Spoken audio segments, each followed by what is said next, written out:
Moin, ich bin Tillmann von GCBN, dem Global Cargo Bike Network. Hier habt ihr es zuerst gehört. Meine Kollegen von GCN haben vor ein paar Tagen ein Video hochgeladen über das Alltagsradfahren mit einem elektrischen Cargo Bike. Und das ruft natürlich die Radelbande auf den Plan und wir reagieren heute darauf. Zwei Dinge, die zuerst auffallen. Erstmal, das Video ist nur in Full HD verfügbar und auch nur mit englischen automatisch erzeugten Untertiteln. Und das Video ist natürlich auch Englisch. Also da ist die Radelbande nochmal einen Schritt voraus. Egal. Starten wir mal. 1 year ago, I bought an electric cargo bike. Oh, die Qualität ist ja super. 1 year ago, I Cooler Trick. bought an electric cargo bike. So now, Also was sehen wir hier? Das ist ein Tern GSD S10 in der aktuellen Generation. Ohne das Tern-Cover und so, aber mit dem Frontgepäckträger. Also ich schätze mal, dass Size-Kinder etwas älter sind als meine. Da würde ich nämlich auf jeden Fall ein Regenverdeck bevorzugen. 863 kilometers later, 863 Kilometer in einem Jahr, das ist jetzt nicht sonderlich viel. Also zum Vergleich, wir haben mit unserem Cargo über 2000 Kilometer in einem Dreivierteljahr gemacht. Aber wird er sicherlich gleich erklären, warum.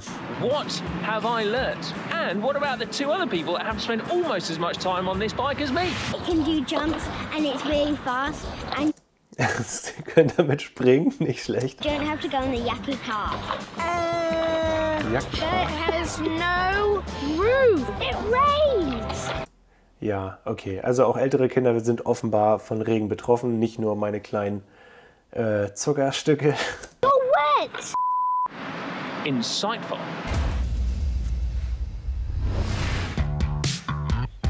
Well, firstly, I should say that of those 800 or so kilometers, not all of them have directly replaced a car journey.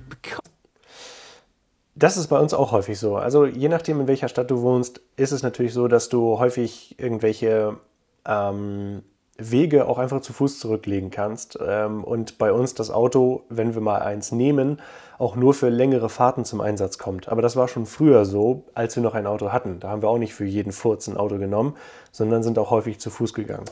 My overriding impression of electric cargo bikes is that they are really good fun. It is way more fun riding than walking. So some of those kilometres are directly replacing journeys that I otherwise would have done on foot. Ja, aber das kann ich auch bestätigen. Zu Fuß gehen ist halt langsam, macht häufig nicht so viel Spaß wie Fahrradfahren einfach. Und das ist auch egal, welches Fahrrad du fährst. Fahrradfahren ist einfach ein mega großer Spaß.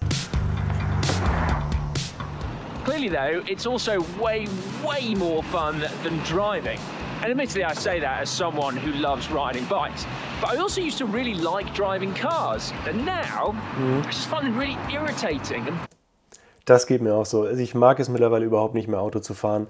Das ist auch eine Erfahrung, die ich früher niemals gedacht hätte, dass ich die machen würde. Aber Fahrradfahren macht einfach so unglaublich viel mehr Spaß als Autofahren.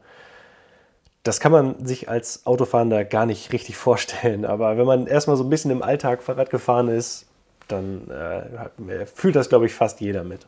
Boring because you're constantly stuck in traffic when you don't have to be. And no podcast or radio station is ever good enough to offset that feeling of being needlessly stuck in a traffic jam. Ja, und hier kann man ja auch sehen, wie er gerade da an allen Autos vorbeifährt. Ist natürlich immer so die Frage, wie ist die Infrastruktur in deiner Stadt? Aber hier, ich weiß gar nicht, in welcher Stadt er jetzt genau ist. Ich weiß nicht, ob er das gesagt hat. Ich habe es nicht mitgekriegt. Bristol eventuell. Aber er ist da offenbar schneller als mit dem Auto. Hey, look at all these people. What are they doing?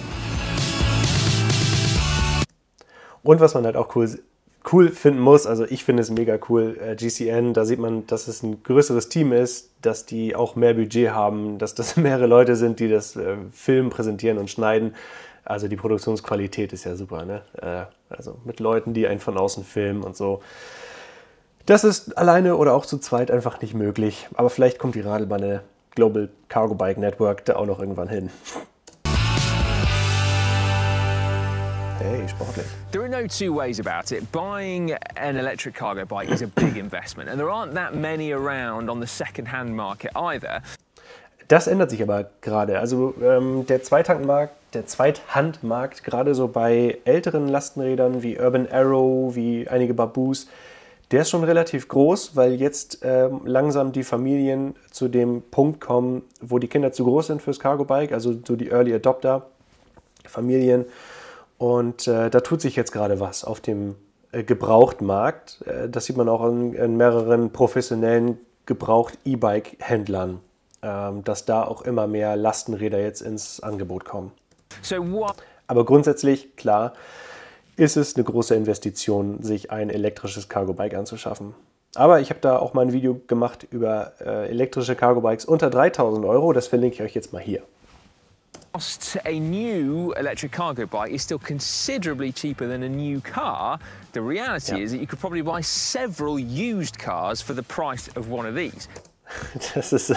Das stimmt. Da gibt es kein Vertun. Hat er vollkommen recht. Achso, übrigens, ich gucke das Video jetzt zum allerersten Mal. Ich habe mir da vorher keine Gedanken drüber gemacht, was ich zu seinen Argumenten sagen werde. Deswegen, ich bin genauso überrascht wie ihr eventuell. However, let me run you through some of the numbers from my year. So first of all, this bike's cost me nothing, literally nothing, to keep it on the road this year. And I've charged the battery once a week, which probably adds up to about £5 of electricity across the whole year. Yeah, now, to do the equivalent mileage in a car, you're looking at maybe £130 of fuel. Then you've got to add in car tax. Conservatively, that's £120 a year. MOT and servicing, on a good year, that's perhaps £200. Insurance, I do insure this bike, more on that later, but it's still considerably... Ich auch, helden.de. Guck mal in die Videobeschreibung. ...cheaper than car insurance, even though insurance companies... Das war Werbung. Now consider me to be old and boring. So anyway, add all that together and you're looking at a saving of about £750 a year for using this bike. Wie viel ist das in Euro? 8.000? 800 irgendwie, glaube ich. And that is before we've even... Und das also 1 € pro Kilometer quasi so. Also wenn man das überlegt, dann haben wir 2.400 € gespart im letzten Jahr, dadurch, dass wir Lastenräder nutzen. Und wir mussten das ja auch noch nicht mal anschaffen. Interessante Rechnung. Parking. Genau. Parken. Kommt da später noch wahrscheinlich noch drauf. Oh my word, yes. Genuinely, one of the most liberating things about riding a bike is not having to think about parking. Wobei, je nachdem, welches Cargo-Bike man fährt, das auch ein Problem sein kann. Jetzt bei seinem Turn GSD ist es relativ leicht, das irgendwo abzustellen. Wenn du ein größeres Lastenrad hast, ein Dreirad oder ein Long John, dann kann es schon mal das ein oder andere Problem geben, weil Fahrradstellplätze oder Fahrradständer häufig nicht dafür ausgelegt sind, um auch Lastenräder irgendwie unterzubringen. Da muss man dann teilweise auch kreativ werden, aber es ist tatsächlich immer noch deutlich einfacher, je nachdem, wo du lebst natürlich, ein Fahrrad unterzustellen oder auch ein Lastenrad abzustellen als ein Auto. You want to go to a cool street with crap parking? No problem. And if you'd rather go to an out-of-town shopping centre? Well, be warned. There was a story in the local news about a 3-hour queue to get out of one near here the other day. Imagine the torture, but no dramas on your e-bike. Being able to go somewhere, park your bike close to where you want to be for free without taking up loads of room is absolutely ace. The only slight issue is that local authorities are going to have to keep on top of the fact that cycling is becoming more popular and therefore we need more secure places to park our bikes. Ganz genau, das ist das Ding. Auch in Bezug auf diese Lastenradstellplätze, die es jetzt in Deutschland gibt. Da habe ich jetzt schon in einigen Städten welche gesehen. Also nicht ich persönlich, sondern gesehen, dass es welche gibt. Aber auch die sind unterschiedlich aufgebaut. Manchmal kann man die Räder nicht so richtig irgendwo anschließen, sondern nur abstellen und abschließen. Aber das ist ja auch nicht sicher genug, sondern man sollte sie schon irgendwo anschließen können, damit eben auch die Maßgaben der Versicherung erfüllt sind, falls das Rad dann irgendwie wegkommt. And security is an issue, isn't it? Let's face it. As mentioned, I have got my bike insured so that I can lock it up places without being completely terrified of some absolute got face little bag of a person stealing my bike. So there's a bit of peace of mind there. Und das hat uns ja auch vor 2 Jahren tatsächlich, oder vor 3 Jahren sogar, tatsächlich geholfen, als unser Lastenrad geklaut wurde. Es war angeschlossen, es war auch vernünftig befestigt. Und deswegen hat die Versicherung eben dann auch den Schaden übernommen, als das Rad geklaut wurde. Das ist tatsächlich, sorgt wirklich für sagt er hier, Peace of Mind, also dass man beruhigt schlafen kann, sollte das Rad tatsächlich draußen stehen. Has the weather been an issue? No, it hasn't actually. I mean, there has been a couple of days where I've had to change my trousers after getting home because it's rained so hard, and that sucks. But otherwise, a jacket, pair of gloves, hats, waterproof shoes, it's all you need, not cycling-specific stuff. Ganz genau, das ist auch so ein Riesenthema, wo viele fragen, wie soll das gehen mit dem Wetter, mit dem Schiedwetter. Und ich meine, wir leben in Norddeutschland und er scheint auch nicht so unbedingt das beste Wetter zu haben. Es gibt Klamotten für den Alltag, die ihr dann einfach anziehen könnt, die euch warm und trocken halten. Und sollten alle Stricke reißen, einfach eine zweite Hose in die Tasche mitnehmen und auf der Arbeit oder da, wo ihr hin müsst, eben wechseln. So, das ist besonders für die Person, die auf dem Sattel sitzt, nicht wirklich ein Problem. The only slight thing that I've had in the back of my mind through the wet, wintry months is what will happen to the bike, because my nice road bikes and stuff need quite a bit of TLC to keep them running sweetly. But so far, this one hasn't been touched. It could definitely do with a clean now. There's a footprint on there that I find particularly offensive, because bikes should never have footprints on. And I reckon it would do with a bit of love. But ja, und wie ihr das macht, habe ich euch auch mal gezeigt. Ein Video verlinke ich euch jetzt hier oben. Otherwise, absolutely fine. Still trucking on. Und er hat ja sogar die Version mit der Kettenschaltung. Also das ist noch nicht mal richtig wartungsfrei oder wartungsarm. Wenn er die Version mit dem Riemen hätte, dann müsste er wirklich überhaupt nichts machen. One other thing that I find really liberating is not getting stuck in traffic. Now, often I find that a journey by cargo bike will actually be quicker than in a car. And even if it's the same length or longer, I still find that not having that irritation of being stuck in traffic and instead just pedaling along merrily, it's just so worth the extra time. Ja. Es ist nicht immer so, oder es ist wirklich selten so, dass Fahrradfahrten kürzer sind als Autofahrten für die gleiche Strecke. Also da muss wirklich viel Verkehr, Berufsverkehr, alles Mögliche zusammenspielen. Ich weiß nicht, ob er dazu noch gleich kommt. Ich greife es schon mal vor ansonsten. Man kann nämlich auch mit dem Fahrrad ganz, ganz andere Wege fahren. Und Wege fahren, die mit dem Auto ansonsten nicht möglich wären. Wir haben zum Beispiel bei uns momentan eine Baustelle. Da kann man mit dem Auto nicht durch, aber auf der Radweg ist frei. Und mit dem Auto braucht man für die gleiche Strecke jetzt so gute 10 Minuten länger, weil man einen riesen Umweg fahren muss. Allerdings würde mich das als Radfahrer so oder so nicht stören, weil ich noch 3 weitere alternativen Strecken hätte, die ähnlich kurz sind und die mich auch ans Ziel bringen. Also da ist wirklich, der Verkehr ist für Radfahrende wirklich überhaupt kein Problem. Das ist richtig cool. And 1 year on, that hasn't worn off. There are loads of different types of cargo bikes out there, which is great because people want different things from them. Fellow presenter Connor, for example, has a front-loading cargo bike. I think partly he said he feels more secure riding it, whereas I don't have the room to keep one of those, and I prefer the fact that this feels like a normal bike to ride. You can just carry loads of stuff, or humans on it. Mhm. Und 3 Räder gibt es ja halt noch. As you wish. Do you trust me? Yeah, sure. Yeah, why do you trust me? Because you're the 7th of old people. And to come 7th, you will probably not mess up with your bike. Whichever type you go for, just have a think about where you're going to keep it and access to and from it. Because make or break, for me certainly, is the ability to get your bike out easily. ist ja auch so ein bisschen in Bezug auf das Parken. Man muss schnell rankommen. Wenn man erstmal 1 Kilometer laufen muss, um zum Fahrrad zu kommen, dann nutzt man es nicht, sondern dann nimmt man die Methode, die näher dran liegt. Also da gebe ich ihm vollkommen recht. Wenn man kein großes Lastenrad parken kann, dann sollte man sich kein großes Lastenrad anschaffen. Nicht mal, wenn man denkt, okay, das könnte sich in Zukunft ändern, sondern das muss schon wirklich von vornherein stimmen. And bear in mind that some cargo bikes are absolutely enormous. It could be easier said than done.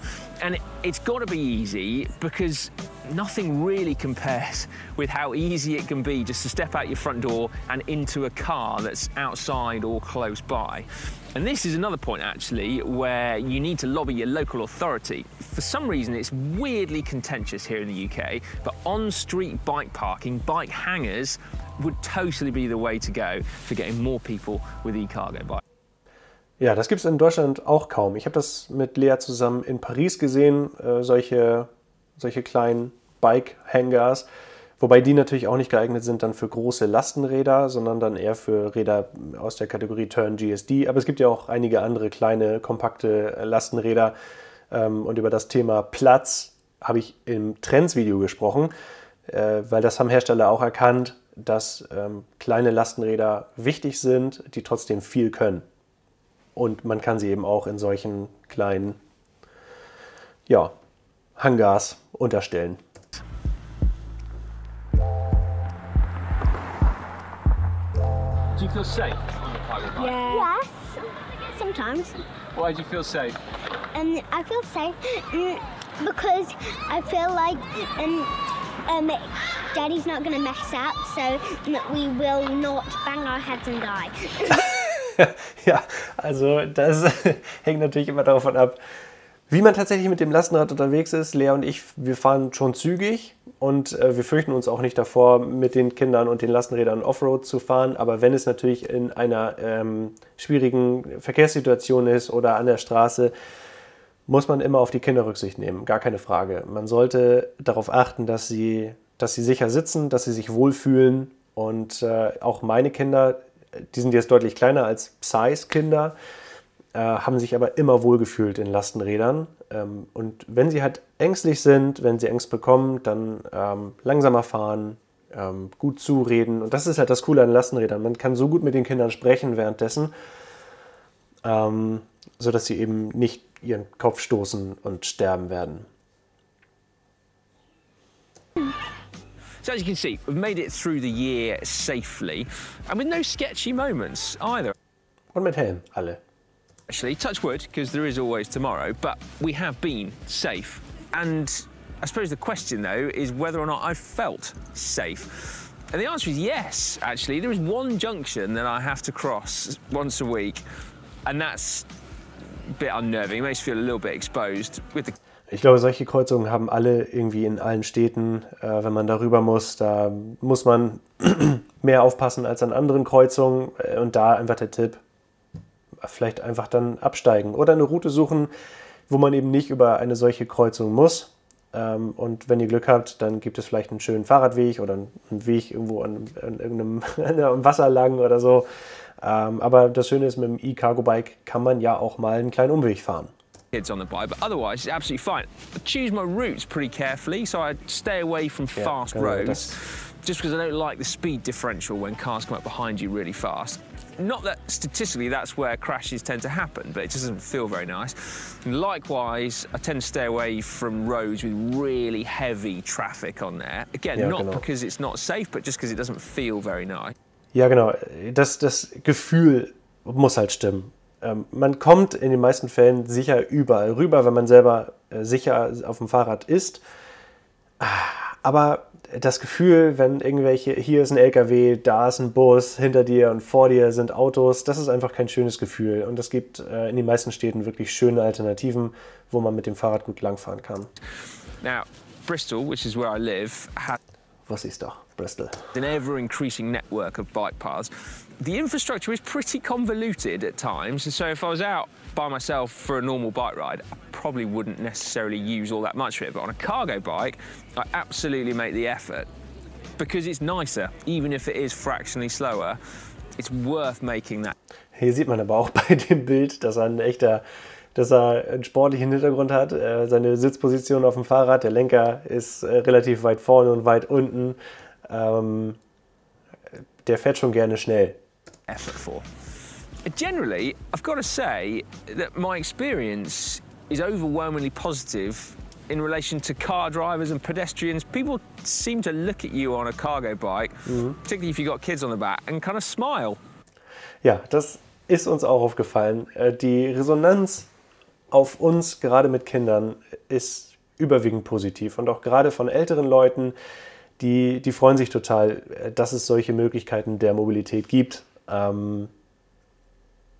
Ja, das freut mich auch immer total. Und dann gibt es natürlich immer so ein paar Genervte, aber die sind sowieso wegen allem genervt. Aber die überwiegende Resonanz ist auch bei uns positiv. Maybe it's just unusual, or I don't know. But yeah, it's nice. That's a nice thing, isn't it? It's a nice thing.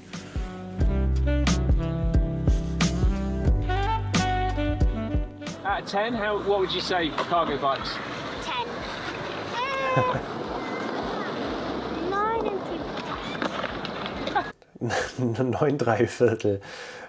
Also beide Kinder finden es toll. Die Erfahrung habe ich auch gemacht. So far, so overwhelmingly positive then. Surprise, surprise. Have there been any downsides though? Well, yes, there have. As I mentioned, storage. I got over that issue by choosing this one, which is about as small as it could possibly be. But it has, on occasion, caused a little bit of friction. We'll leave it there. There's the investments. As I mentioned earlier, this is not a cheap bike. But then, equally, as I've demonstrated, once you've made that initial investment, it's going to save you money just keeping it on the road in comparison to a car. Dafür muss man es aber auch halt wirklich lange fahren und möglichst oft fahren. Und dann nicht aber Strecken fahren, die man sonst normalerweise zu Fuß gehen würde, sondern eher Strecken wirklich fahren, die man ansonsten mit dem Auto fahren würde. Und dann kann man wirklich viel, viel Geld sparen. And lastly, I do think that you still get viewed as being mildly eccentric for riding around on an electric cargo bike. Now, personally, give a but still, it might bother you, and that's absolutely fine. I do think, though, there is room in the market for an electric cargo bike that prioritises aesthetics as highly as just being a great bike and being exceedingly practical. Aber da gibt es auch schon einige. I would quite like some kind of Mad Max vibe going on. So if any designers are watching, please feel free to... Mad Max Vibes? Ja, da habe ich doch gerade das Packstar 70 mit der Vollfederung in matt schwarz. Wie Mad Maxiger will man es noch haben. Admit them to GCN. Anyway, let us know what you think in the comment section down below. Do you have an electric cargo bike? Are your experiences similar to mine? Are you tempted by getting one? Ja, ich werde das Video jetzt nicht kommentieren, ich habe es ja hier kommentiert. Erstmal sehr schön gemachtes Video, schön kurz, in 10 Minuten 21 wirklich viele Punkte abgegrast. Ich brauche irgendwie merkwürdigerweise immer viel, viel länger dafür. Ja, überwiegend positive Erfahrungen. Ich glaube, das ist das, was die meisten machen, wenn sie sich für ein elektrisches Lastenrad entscheiden oder auch wenn sie sich überhaupt für ein Lastenrad entscheiden. Das ist ja eine bewusste Entscheidung und man wird im Alltag tendenziell positive Erfahrungen machen. Ich fand jetzt interessant, dass er gar nicht so sehr auf das Thema Wetter für Kinder eingegangen ist. Er hat jetzt eher sich selbst benannt als ja, mit der Regenjacke und den Handschuhen und so. Bei Kindern ist das tendenziell nochmal ein bisschen was anderes, weil die sich eben nicht bewegen und gerade bei Kälte kühlen die schneller aus. Die muss man dann entsprechend nochmal dicker anziehen als sich selbst. Und die könnten natürlich dann auch ein Problem haben, wenn sie nicht unter irgendeiner Art Regenverdeck oder Regenschutz sitzen würden. So, sehr interessantes Video. Ich stimme voll zu. Kompakte Lastenräder werden immer wichtiger.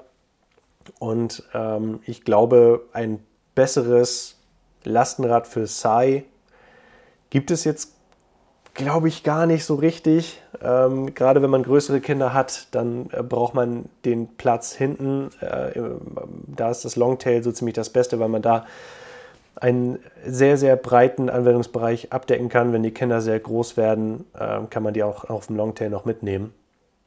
Und das Tern GSD ist da schon ein gutes Gerät, aber da gibt es natürlich mittlerweile auch andere Mitstreiter auf dem Markt. Das Riese Müller Multitinker zum Beispiel. Dann kommt demnächst noch kommen demnächst noch einige Räder auch zu der Radelbande, die dafür passen würden. Ja, jetzt sagt doch mal in den Kommentaren, was ihr von diesem Video von GCN haltet. Was haltet ihr auch von so einem Reaction- oder Reaktionsvideo? Das könnt ihr mich gerne wissen lassen. Lasst einen Daumen nach oben da, wenn euch das Video gefällt und wenn ihr dabei sein wollt, wenn die Radelbande das nächste Mal auf Tour ist, dann abonniert den Kanal. Tschüss. Bis dann. Habe ich Radelbande gesagt? Ich meine natürlich Global Cargo Bike Network. Ne?